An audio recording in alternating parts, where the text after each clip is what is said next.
মোৰ নামে ওলাইছে 2টা গৰু মই লোৱা বুলি। মইতো ৰঙিয়াৰ পৰা গৰু লোৱা নাই। 8 মাহ পিছত মই গৰু খুঁটিৰ পৰা গৰু লৈছো পইচা দি, আৰু 1.5 মাহ পিছত গৰু মই গৰু খুঁটিক উভতাই দিছো।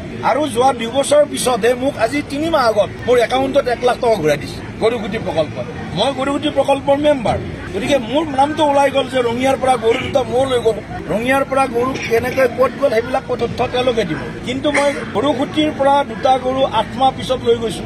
যে তাত যেতিয়া গৰুৰ পোৱালি বহুত হৈ গ'ল, 6-7 মাহত বহুত গাই পোৱালি দিলে, তেতিয়া জেগা নাইকিয়া হ'ল সেই সময়ত। তেতিয়া মই 2টা গৰু লৈ গৈছো পেমেণ্ট কৰি, আৰু যোৱা আজি 3 মাহ আগত মোৰ একাউণ্টত ট্ৰান্সফাৰ হৈছে 1 লাখ টকা। গৰু ঘূৰাই দিলে 1 মাহ পিছত, কাৰণ সেই গিৰ গাই মই ৰাখিব নোৱাৰো। তাৰ কাৰণে মানুহ লাগে, তাৰ কাৰণে বহুত ব্যৱস্থা লাগে। মোৰ 22,000 টকা খৰচ হৈছে 1 মাহৰ ভিতৰত, আৰু মই 2,000 টকাৰ মাত্ৰ গাখীৰ বিক্ৰী কৰিছো। গতিকে তেনেকুৱা কথা। গৰুৰ প্ৰতি, গো মাতাৰ প্ৰতি এটা শ্ৰদ্ধা সন্মান ল'ৰা ছোৱালীকেইটাও কৈ থাকে গৰু এটা পুহিলে ভাল। কিন্তু মোৰ ব্যৱসায় নহয় দেই, সেইটো ক্লিয়াৰ কৰিছো। গৰুটো নিজৰ ঘৰৰ গাখীৰটো পোৱাৰ কাৰণে লৈ গৈছো।